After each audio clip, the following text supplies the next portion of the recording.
Hello, thank you for hearing me. My name is Van Mellen. I wasn't originally on the docket, so I appreciate you giving me this opportunity. I'm from Kershaw County.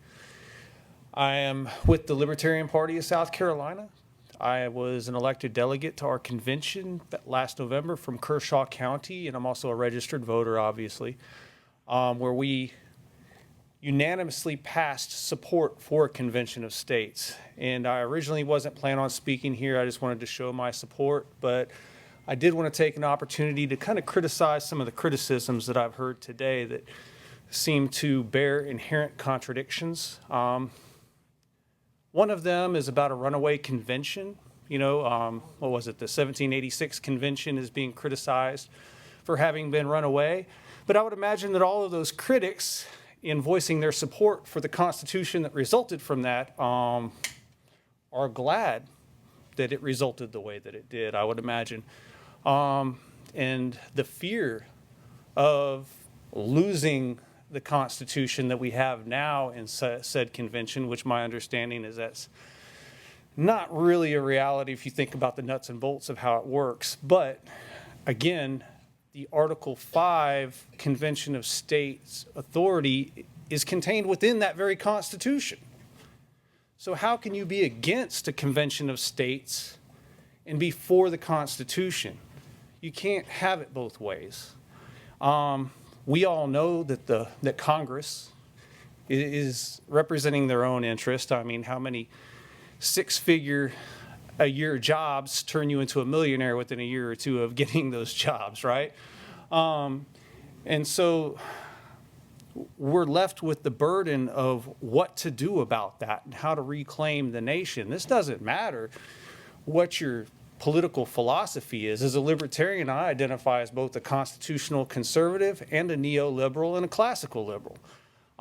If you're familiar with political philosophy, you know that's a very common thing for all Americans. We have a lot more in common that we agree upon than what the propaganda machine likes to paint the picture of. I'm for a convention of states. I trust you guys to appoint a delegate to represent the best interest of this state and not go on some crazy mission think about that. Think about that. If we get 34 or 38 states, each independent legislative bodies appointing their own delegates, do you really think that those delegates are going to conspire together to replace the entire U.S. Constitution? Is that a reality that you think is going to happen? I just think it's insane to believe so. While the wording might appear ambiguous to those who really don't have the mind for these things, I think every member of this committee does have the mind and the understanding of how that would work, and you could see how unrealistic that would be. That's all I want to say. I appreciate you guys giving me the opportunity, and thank you for doing what you do. Thank you. Anyone else wish to speak? Okay. I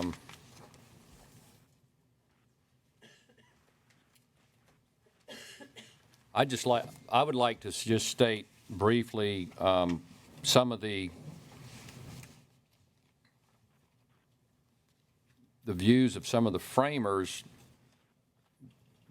that I've researched that I think, in their view, this was an important arrow in the quiver of the states in the federalist system, meaning that some power belongs with the federal government and some with the state government, and they keep the two in check. And I'm going to start with Hamilton in Federalist 85, in Federalist Papers, regarding Article 5. This is what Hamilton said. We may safely rely on the disposition of the state legislatures to erect barriers against the encroachments of the national authority. So in the eyes of Alexander Hamilton, this was put in the Constitution so that the legislature could push back against the federal government. The state legislatures could push back against the federal government. Samuel Jones, who was at New York, who was at the ratifying convention. The reason why there are two modes for amending the Constitution, and he's talking about Article 5 that permits an amendment to arise by operation of Congress or by the states. So those are the two modes he's talking about. The reason why there are two modes for amending the Constitution, I suppose, to be this. It could not be known to the framers if there was too much power given to it or too little. They therefore prescribed a mode by which Congress might secure more of it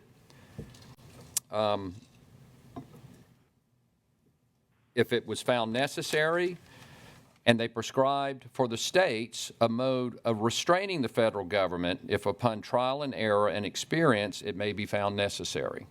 I'm not sure that there's more prescient words than that, because I do think it's been found necessary. Then I'm going to go to Madison in Federalist Paper 43. The Constitution equally enables the general, which he means the federal, the general and the state government to originate the amendments of errors as they may be pointed out by experience on one side or the other. Again, Madison is making the same case, that the framers put this in the Constitution, two ways to amend the Constitution. In classic framer, you see their classic philosophy or guiding principle come through.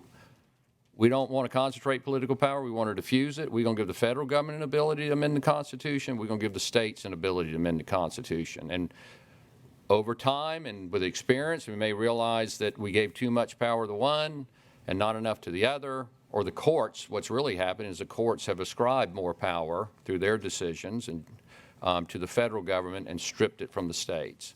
And so that's, I mean, so that's a very important aspect of federalism in the minds of the framers, as best as I can tell. I mean, and so these are, you know, James Madison, referred to as the father of the Constitution, and probably more than anyone contributed to its provisions. He certainly kept the most detailed record of the Constitutional Convention. But just wanted to make those points because at the end of the day, again, I began being opposed to this, and I studied myself to a point where I agreed with it. And it's really these final historical statements that I've read are what crystallized in my mind why the framers put it in there as a tool for the states to use to push back against the federal government, and to ask the states to unilaterally disarm, essentially, and never use it, is really surrendering the field. And so that's kind of where now I know it's only should be used in desperate times, but I think we have pretty desperate times. It's not a first choice. It's but that's where I come down. And at the end of the day, I do have faith in what Madison and Hamilton and many others believed, how important this was to maintain the balance of power between the state and the federal government. And that's why I think it is a legitimate thing to use at the appropriate time.